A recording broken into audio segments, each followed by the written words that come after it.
नमस्कार। आज के इस विशेष कथा विश्लेषण में हम एक ऐसी महाकथा के आखिरी पन्नों को पलटने वाले हैं जो रहस्य, वैराग्य और जीवन के सबसे गहरे दर्शन से भरी हुई है। हम बात कर रहे हैं महाभारत के उस बिल्कुल अंतिम अध्याय की, जहां कुरुक्षेत्र का महायुद्ध जीतने वाले असली नायकों की सबसे बड़ी परीक्षा शुरू होती है। हमारा आज का विषय है महाभारत का अंतिम अध्याय, पांडवों का अंत और उनका स्वर्गारोहण। ये सिर्फ एक कहानी नहीं है, बल्कि मानव जीवन के अहंकार और मोक्ष को समझने का एक बहुत बड़ा सफर है। तो चलिए बिना किसी देरी के शुरू करते हैं। अब सबसे पहले एक बहुत ही चौंकाने वाला सवाल उठता है। जरा सोचिए, जिन पांडवों ने भीष्म, द्रोण और कर्ण जैसे अजेय महारथियों को धूल चटा दी, जिन्होंने दुनिया का सबसे भयंकर युद्ध जीता, वो अपनी अंतिम यात्रा में एक साथ स्वर्ग क्यों नहीं पहुंच पाए? वो एक एक करके बीच रास्ते में ही क्यों गिर पड़े? आखिर उस बर्फीले, सुन्न कर देने वाले रास्ते पर ऐसा क्या हुआ था जिसने इन महान योद्धाओं को स्वर्ग के द्वार तक नहीं पहुंचने दिया? आइए इस गहरे रहस्य से पर्दा उठाते हैं। तो हमारे इस महाकथा का पहला भाग शुरू होता है श्री कृष्ण के प्रस्थान और पांडवों के संन्यास से। होता कुछ यूं है कि द्वारका में यदुवंश का विनाश हो जाता है और इसके ठीक बाद भगवान श्री कृष्ण अपना अवतार पूर्ण करके अपनी देह त्याग देते हैं। अब ये कोई छोटी बात नहीं थी। ये सिर्फ एक युग का अंत नहीं था, बल्कि पांडवों के लिए एक बहुत बड़ा साफ संकेत था। जैसे ही युधिष्ठिर और बाकी भाइयों को ये खबर मिलती है, वो तुरंत समझ जाते हैं कि जिस उद्देश्य के लिए वो इस धरती पर आए थे, वो अब पूरा हो चुका है। उनके सबसे बड़े मार्गदर्शक, उनके सखा ही जब नहीं रहे, तो उनका भी इस संसार में अब कोई काम नहीं बचा था। इसके बाद जो होता है वो किसी भी इंसान को हैरान कर दे। ये संन्यास कोई रातों रात लिया गया फैसला नहीं था। ये एक पूरी प्रक्रिया थी। सबसे पहले युधिष्ठिर हस्तिनापुर का विशाल शक्तिशाली साम्राज्य अभिमन्यु के पोते परीक्षित के हाथों में सौंप देते हैं।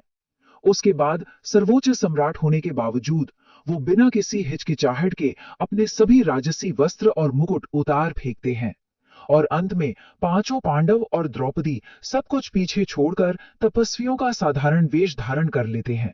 जरा सोचिए, विश्व के सबसे बड़े राजाओं से अचानक हिमालय के तपस्वी बन जाने का यह सफर कितना विस्मयकारी है।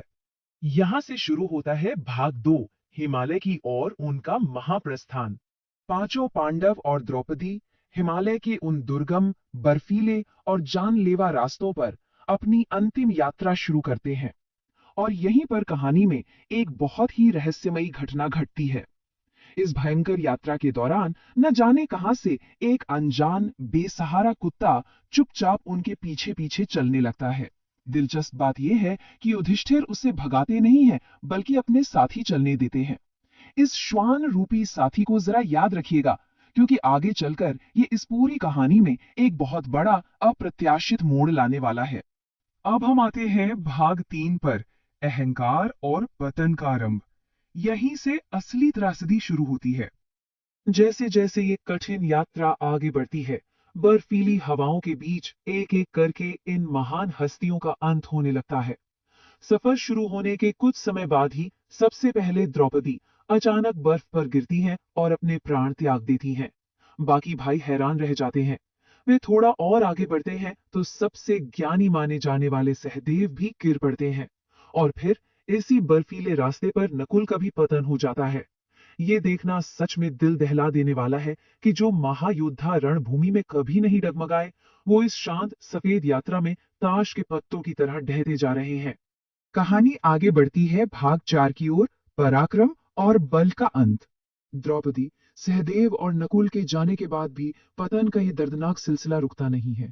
कुछ दूर चलने के बाद दुनिया के सबसे महान धनुर्धर अजय अर्जुन भी बर्फ पर गिर जाते हैं और अंततः महाबली भीम, जिनके बारे में कहा जाता था कि उनमें 10,000 हाथियों का बल है, वो भी घुटने टेक देते हैं।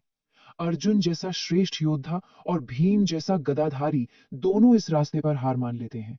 अब सवाल यह है कि आखिर ऐसा क्यों हुआ? जब जब कोई गिरता था, भीम युधिष्ठिर से उसका कारण पूछते थे और धर्मराज युधिष्ठिर का उत्तर बहुत ही स्पष्ट और गहरा होता था। उन्होंने बताया कि द्रौपदी इसलिए गिरी क्योंकि पतियों के प्रति उनका प्रेम समान नहीं था।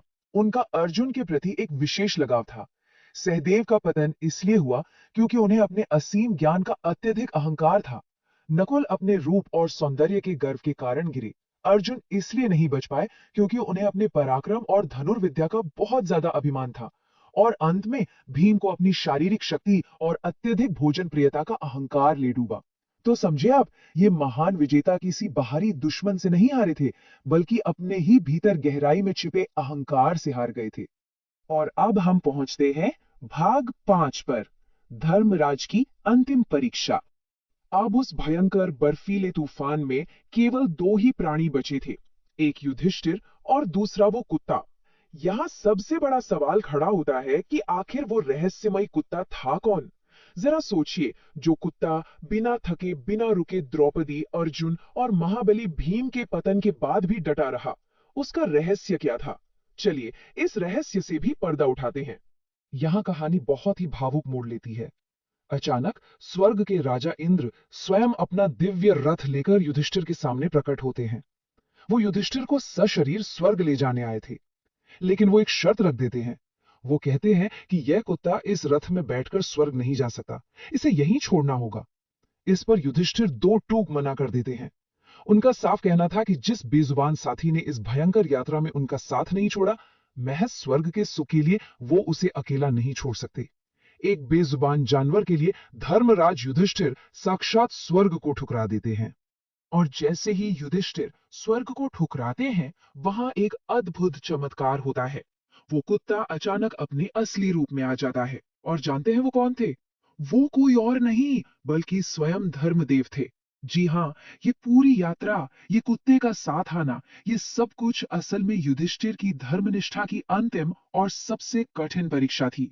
धर्मदेव प्रकट होकर अत्यंत प्रसन्नता से घोषणा करते हैं कि युधिष्ठिर अपनी इस सर्वोच्च परीक्षा में पूरी तरह से सफल रहे हैं। इसी के साथ हम आते हैं हमारे अंतिम भाग, भाग 6 पर, स्वर्गारोहण और अंतिम संदेश। युधिष्ठिर अपनी इसी जीवित अवस्था में स्वर्ग पहुंच जाते हैं। लेकिन रुकिए, यहां भी एक चौंकाने वाली घटना उनका इंतजार कर रही थी। उन्हें स्वर्ग पहुंचते ही सीधे सुख नहीं मिलता, बल्कि पहले उन्हें नरक का दर्शन कराया जाता है। यह एक भयानक भ्रम था, लेकिन यह जरूरी था, ताकि युधिष्ठिर के भीतर अगर कोई एक छोटा सा भी पाप या असत्य का अंश बचा हो तो उसकी अंतिम शुद्धि हो सके। ये उनके कर्मों का पूरी तरह से हिसाब बराबर करने जैसा था। कुछ ही पलों में वो नरक का खौफनाक भ्रम टूट जाता है। इसके बाद युधिष्ठिर का स्वर्ग में एक अत्यंत भव्य स्वागत होता है। वहां वो अपने सभी भाइयों, द्रौपदी और बाकी सभी प्रियजनों से दोबारा मिलते हैं। यहाँ आकर वे सभी इंसानी क्लेशों, दुखों और अहंकार से पूरी तरह मुक्त होकर अपने सच्चे दिव्य स्वरूप को प्राप्त कर चुके थे। और इस तरह ये महान और कठिन यात्रा पूरी तरह से शांति के साथ संपन्न होती है। तो इस पूरे कथा विश्लेषण का सबसे महत्वपूर्ण बिंदु क्या है? देखिए, एक तरफ थी कुरुक्षेत्र की विजय, जो बाहरी दुश्मनों पर हथियारों और कूटनीति से प्राप्त की गई थी। लेकिन दूसरी तरफ थी ये स्वर्गारोहण की विजय, जो अपने खुद के आंतरिक अहंकार और मोह पर विजय थी। महाभारत हमें बहुत स्पष्ट रूप से ये सिखाता है कि सिर्फ बाहरी युद्ध जीत लेना ही काफी नहीं है। जब तक आप अपने भीतर के अहंकार को नहीं हरा देते, तब तक आपको सच्ची शांति या मोक्ष कभी प्राप्त नहीं हो सकता। अंत में हम बस यही कह सकते हैं कि महाभारत का अंत केवल एक महायुद्ध की जीत का जश्न नहीं है। ये अहंकार के त्याग, धर्म के पालन और मोक्ष की प्राप्ति का एक अमर संदेश है। सच्चा विजेता वास्तव में वही है जो अपनी जिंदगी के अंतिम क्षण तक धर्म, अच्छाई का साथ न छोड़े। परिस्थितियां चाहे कितनी भी विपरीत क्यों ना हो, जिसने सत्य को नहीं छोड़ा वही विजयी है। तो अगली बार जब भी महाभारत का जिक्र हो, तो केवल कुरुक्षेत्र के युद्ध को ही नहीं, बल्कि इस महाप्रस्थान के इस गहरे अर्थ को जरूर याद रखिएगा। हमारे आज के इस कथा विश्लेषण में अंत तक साथ बने रहने के लिए आपका बहुत बहुत धन्यवाद।